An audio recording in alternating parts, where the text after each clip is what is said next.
faire dire au Coran ce qu'il n'a pas dit. Voilà un peu les techniques.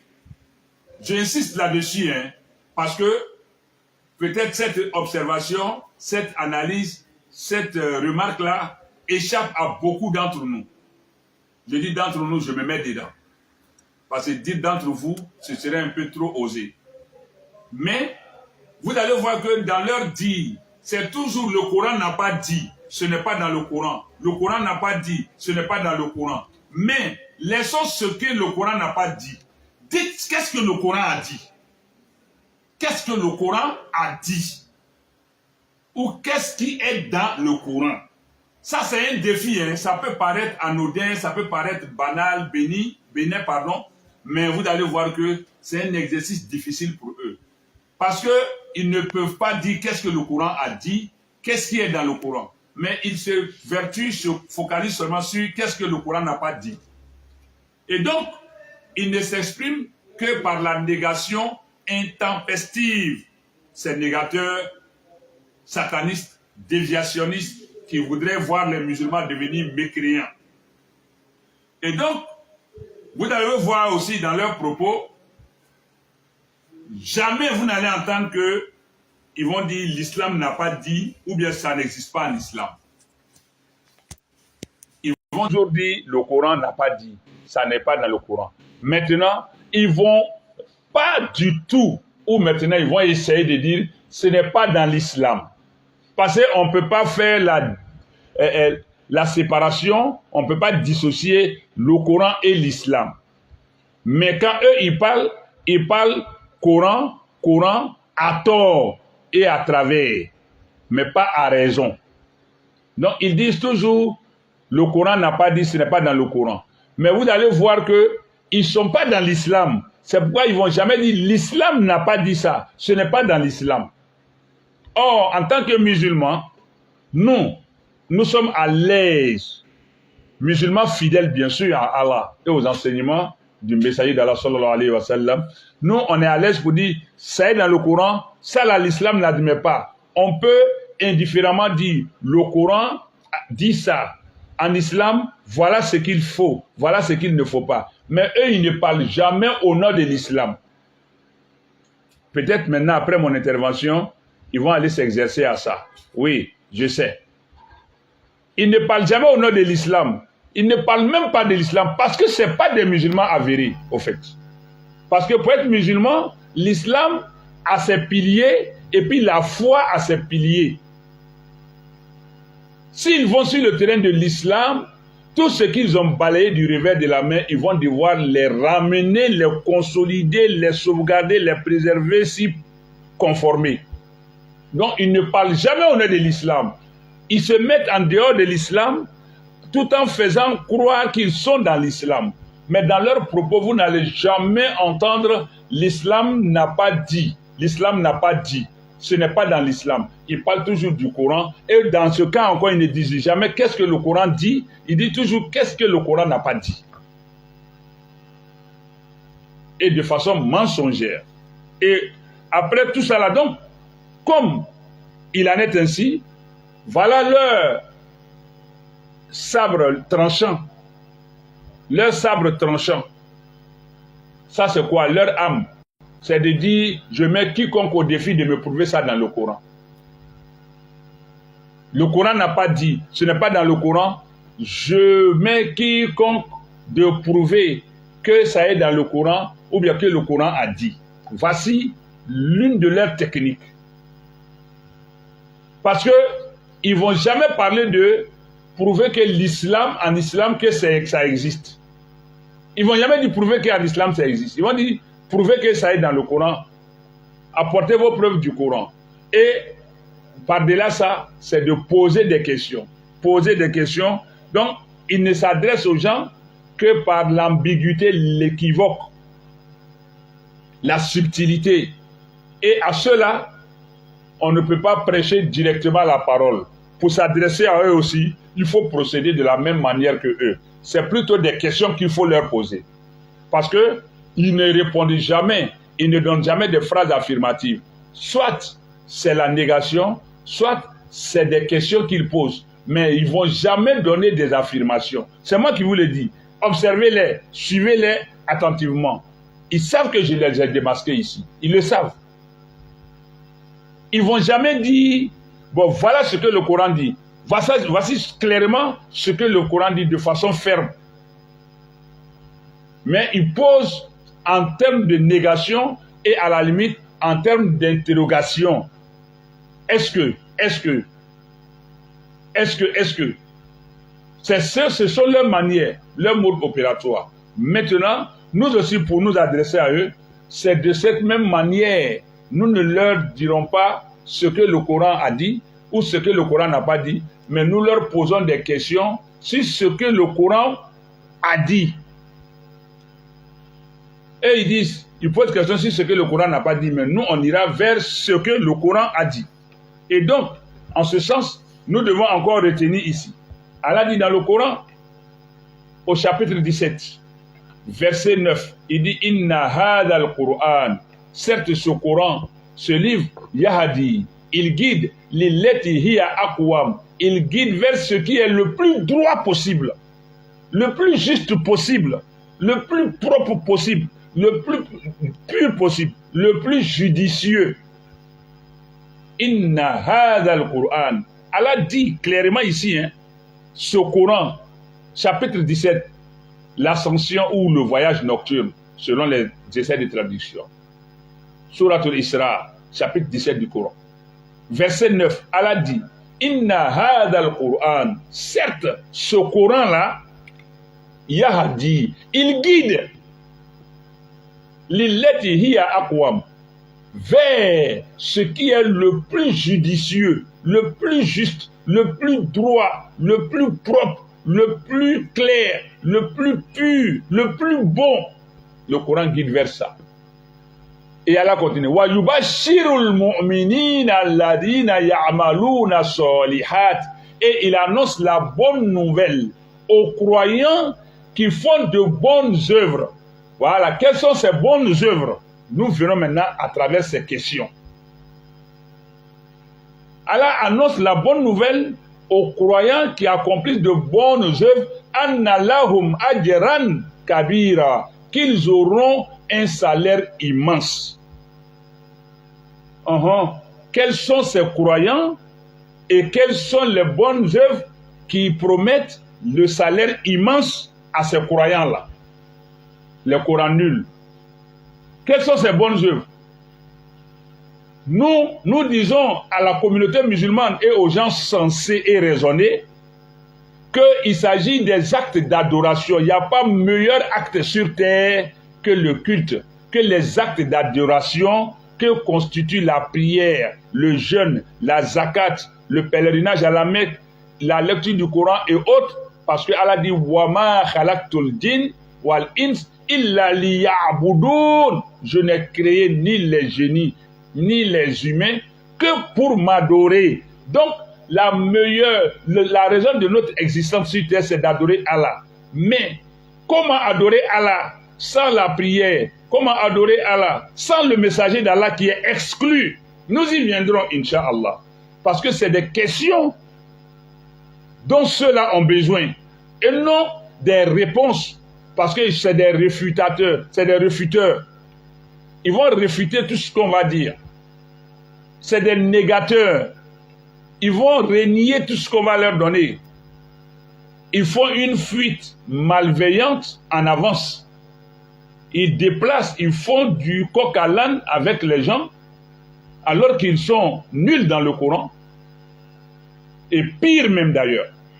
Donc le Coran guide vers ce qui est le plus propre, le plus pur. Mais Allah dit, parlant du vin et des jeux de hasard et autres, il dit innahu rijsun min amali shaitan. C'est de l'impureté, c'est de la souillure provenant des œuvres du shaitan. Alors que le Coran, lui, ne guide pas vers ça. Donc le Coran n'est pas n'est dans aucune contradiction.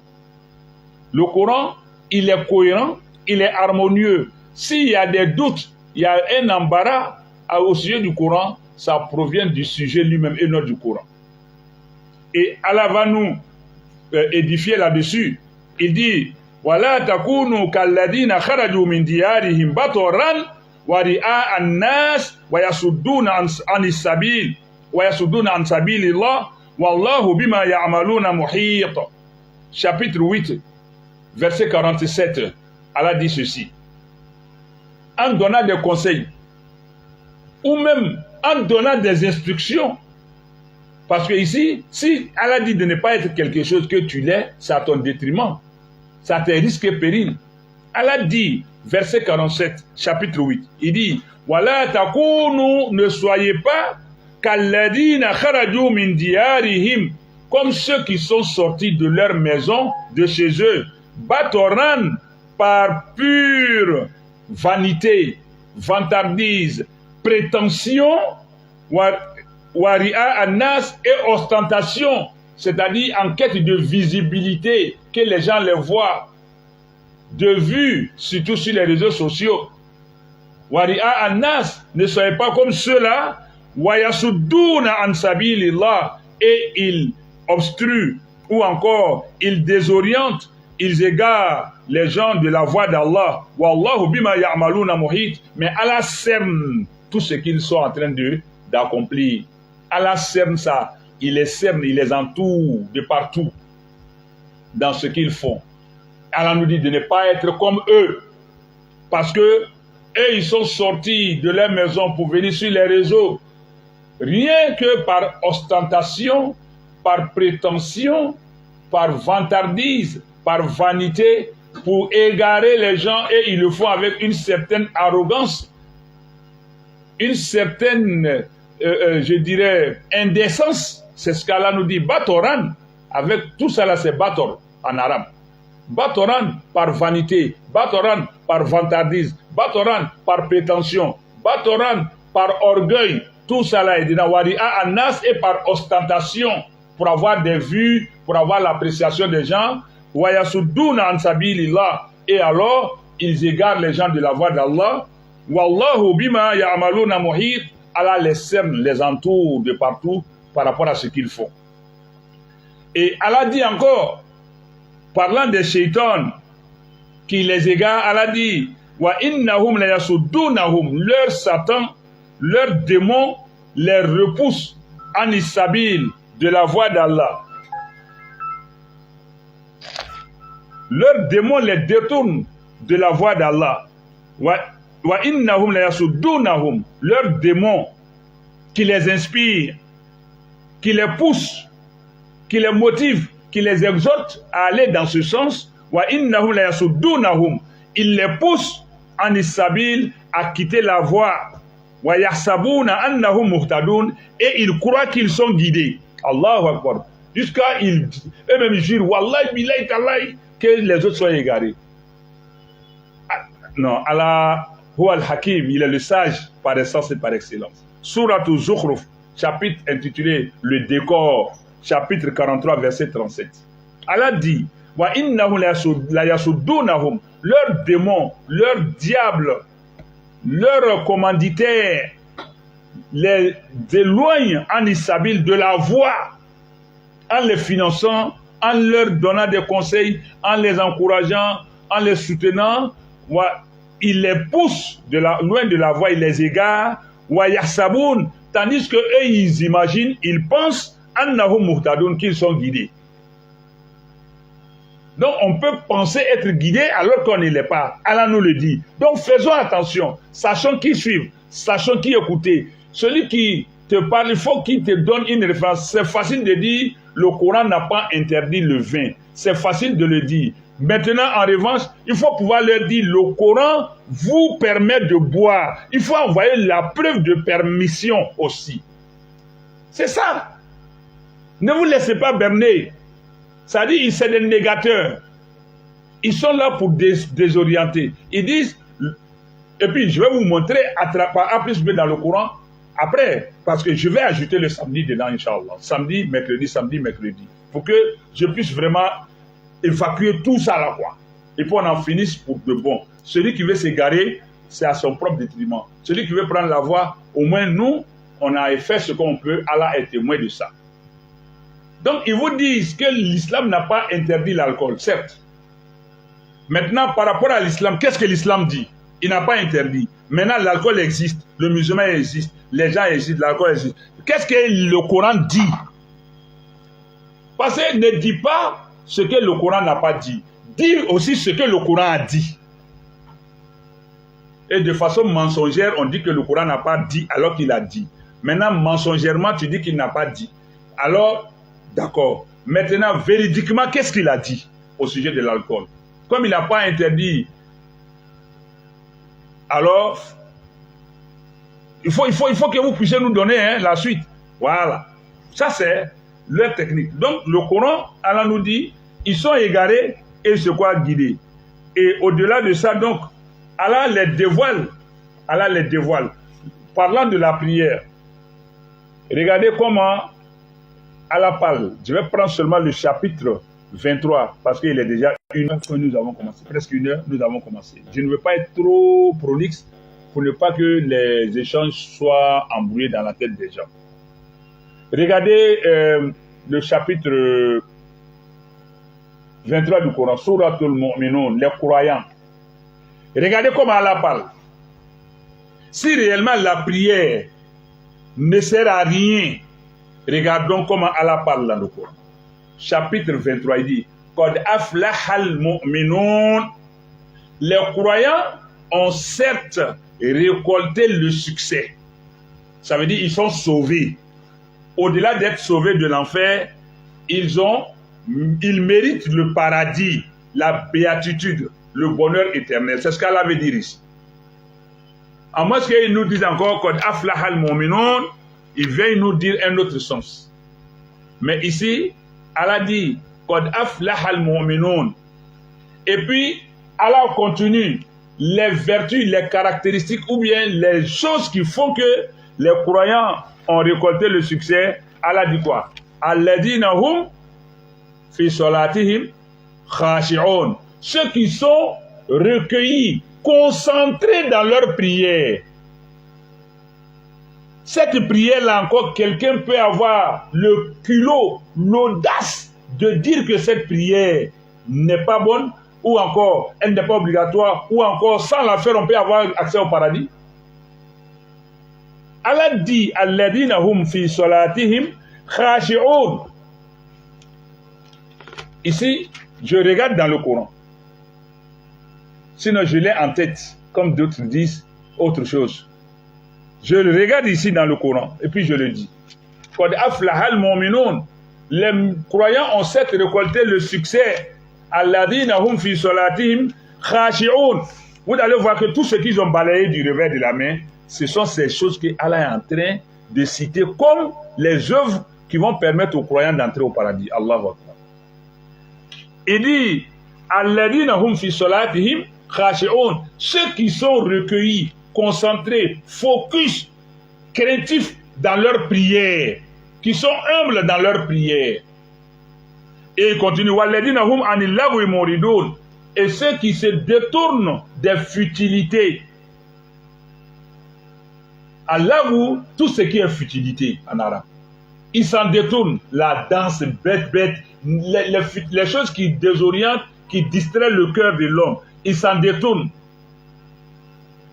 Et Allah va continuer. Walladhina hum li zakati fa'ilun. Et ceux qui acquittent la zakat. C'est ça qui permet d'entrer au paradis. Hein? Que les Corans nuls, satanistes, déviationnistes, négateurs viennent dire que ce qu'Allah dit ici, là, ce n'est pas obligatoire, ce n'est pas nécessaire pour aller au paradis. Qu'ils viennent dire que ça, là, ce n'est pas nécessaire pour aller au paradis. Qu'ils viennent contredire le chapitre 23.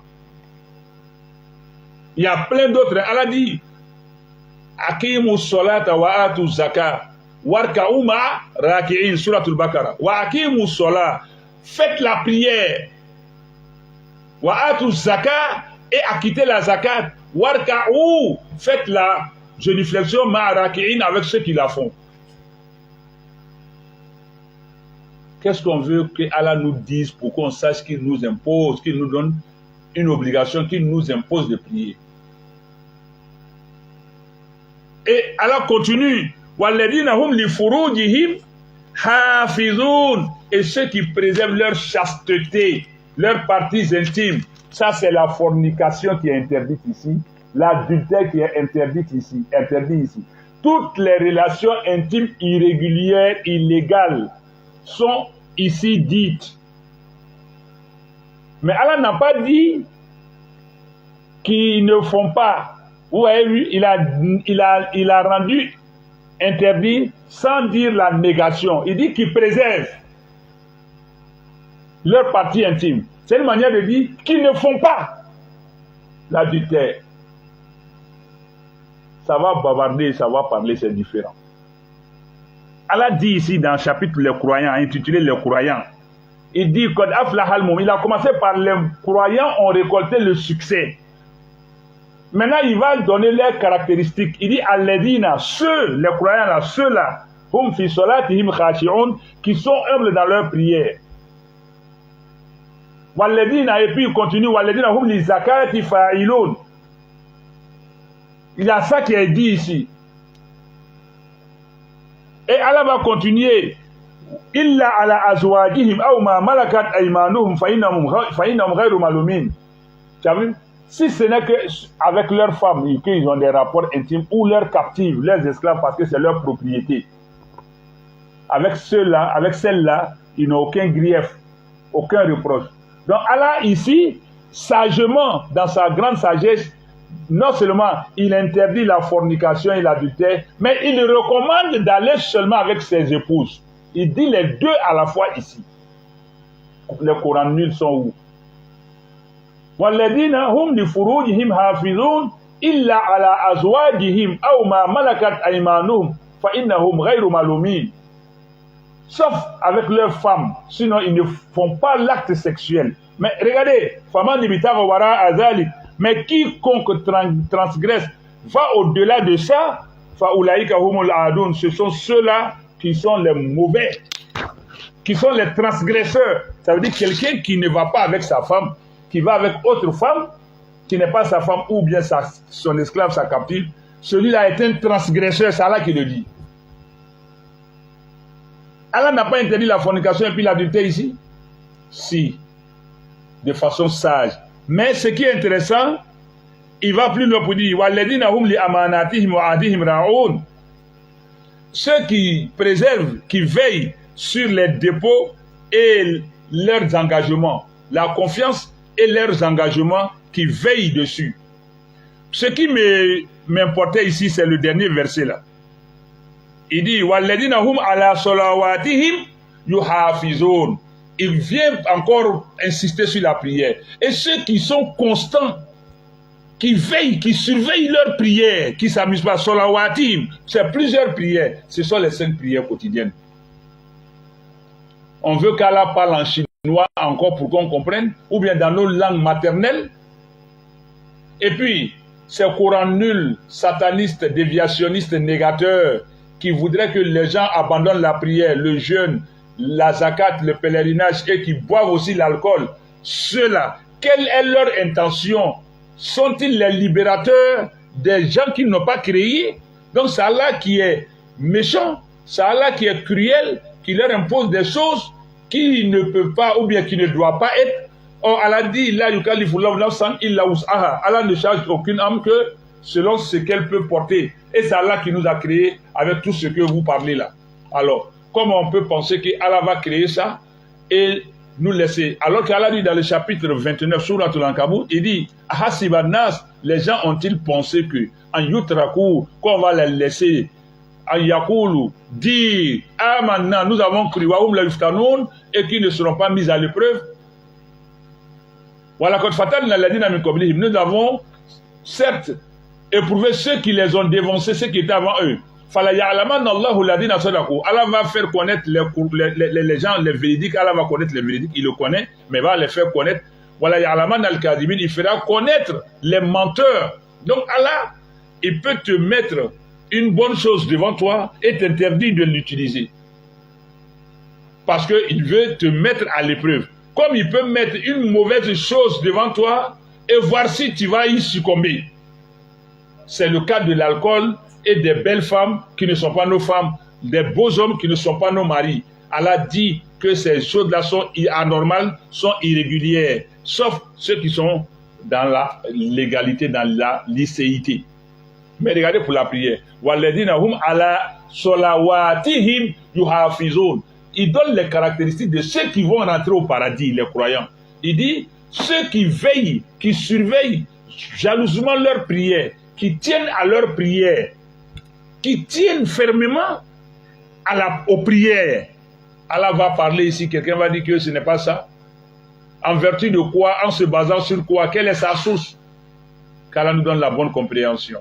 Mais le messager d'Allah, jusque-là, il ne parle pas de lui, ils l'ont mis à l'écart. Mais nous allons venir la prochaine fois, Inch'Allah, chapitre par chapitre. Avant de parler de leur gourou, là, je vais donner d'abord les orientations à la communauté musulmane, parce que c'est notre devoir. Ensuite, ceux qui les inspirent, ceux sur qui ils sont à copier, leur gourou, leur mentor, et puis, je ne vais pas citer le nom de quiconque pour ne pas, piquer quelqu'un, dire que ce sont ceux-là qui les financent, mais ils sont financés, eux-mêmes le savent. La bouche ment, mais le cœur et puis la conscience ne mentent pas. Ils savent bien qu'ils sont financés. Allah nous l'a dit dans le Coran, et nous en avons aussi les pressentiments aussi. Nous en avons les perceptions. Voilà. Maintenant, le Coran nul, à qui je m'adresse, je dis bien le Coran nul, les satanistes déviationnistes, négateurs, qui voudraient vider l'islam de toutes ses valeurs, un islam sans prière, sans jeûne, sans pèlerinage, et en plus sans zakat, et en plus avec la consommation de l'alcool, la pratique de l'adultère. Qu'est-ce qui reste de l'islam? C'est pourquoi il ne parle jamais de l'islam. Il dit le Coran n'a pas dit. Parce que l'islam ne compte pas pour eux, et le messager d'Allah sallallahu alayhi wa sallam ne compte pas pour eux. Rare même, tu vas les voir dire sallallahu alayhi wa sallam quand ils prononcent le nom du messager d'Allah. C'est des remarques qu'il faut faire. Mais peut-être maintenant que je parle, ils vont commencer à le faire pour un peu voler l'esprit des gens, jouer avec l'esprit des gens. Mais faisons beaucoup attention. Un islam sans ses piliers, que sont la prière, des prières praticables bien sûr, prière, jeûne, zakat, pèlerinage à la Mecque, et puis l'accomplissement de l'adultère en tombant dans les interdits d'Allah, ce n'est plus l'islam, ça devient de l'animalité, de la bestialité, ça devient une vie instinctive et non une vie rationnelle, ni encore moins spirituelle. Faisons attention, en priant, qu'est-ce que nous-mêmes on ressent en âme et conscience? Quand nous prions, est-ce que nous ne ressentons pas une satisfaction intérieure, une élévation, une pureté? Est-ce que quand on jeûne, nous ne ressentons pas quelque chose? Est-ce que quand nous nous abstenons de commettre l'adultère, la fornication, on se contient? Est-ce qu'on ne se sent pas satisfait quelque part? Est-ce que quand on donne la zakat à quelqu'un, on ne voit pas les retombées? Est-ce qu'on n'est pas satisfait? Maintenant, laissez tout ça. Qu'est-ce qu'on va recevoir en retour? Qu'est-ce qu'on va ressentir? Quel est leur objectif? C'est de voir l'islam mourir. C'est pourquoi ils ne font nullement allusion à l'islam. Ils ne parlent que du Coran. Et le Coran, à tort et à travers, et non à raison, le Coran n'a pas dit, le Coran n'a pas dit. Mais il ne dit jamais qu'est-ce que le Coran dit. C'est pas obligatoire. Farado, Harama, Kutiba, Kataba, tout ça là, c'est des diversions. Le Coran, il est clair, limpide, précis et concis. On y adhère et on est sauvé avec l'aide d'Allah et la miséricorde d'Allah, ou on s'en détourne, alors on ne s'en prend qu'à soi-même, comme Allah le dit dans le Coran, chapitre 20, Surat At-Taha, verset 124, Waman a'radu an dhikri fa inna lahu ma'ishatan donka. Quiconque se détourne de mon rappel, ça peut constituer aussi le Coran qui est un rappel, alors mènera une vie pleine de gêne, de troubles, d'embarras, d'agitation et d'amertume. Sur ce, donc, nous allons nous arrêter ici pour dire que ces coranistes n'ont encore rien dit et qu'ils partent encore se revoir, qu'ils se repentent, qu'ils reviennent à Allah. Allah, il a toujours sa porte du repentir ouverte pour les recevoir. Sinon, ce qu'ils font, c'est peine perdue. C'est perdu d'avance parce que Allah l'a déjà annoncé au chapitre 8, Surat Al-Anfal, verset 36. Allah l'a déjà annoncé, c'est déjà une défaite qui est annoncée et qui est déjà consommée. Nous, on ne fait que éclairer la communauté. Et Inch'Allah Ta'ala, après ces modes opératoires qu'ils pratiquent, nous allons venir, comme je l'ai dit ultérieurement, donner les gens qui les inspirent, ceux sur qui ils copient, ceux qu'ils suivent pour pouvoir égarer les gens. Comment ils le font? Nous allons vous donner leur nom, date de lieu de naissance, date de décès, comment eux-mêmes se sont comportés. Vous allez voir que, donc c'est comme ça. Et voilà un peu, qu'Allah nous guide. Maintenant, la prière, en quoi est-ce qu'elle est obligatoire? Nous allons venir vous donner des versets de Coran. En quoi est-ce que suivre les hadiths, la sunna du messager, c'est important, sinon on va à l'eau. Nous allons donner les versets de Coran. Nous allons voir la prière, le jeûne, la zakat. Si tu ne fais pas, en quoi est-ce que tu vas t'exposer? Nous allons donner. Et puis leur caractère obligatoire. Wallah, tout est dans le Coran. Donc, sur ce, nous disons merci de nous avoir suivis. Qu'Allah nous pardonne et qu'Allah nous éclaire, qu'Allah veille sur nous, qu'Allah nous accorde toujours la grande spiritualité, la pleine spiritualité durant ce mois de Ramadan, qu'Allah agrée nos œuvres, qu'il pardonne tous nos péchés, qu'il guérisse nos malades et qu'il pardonne à tous nos défunts. Sur ce, assalamu alaikum wa rahmatullahi wa barakatuh.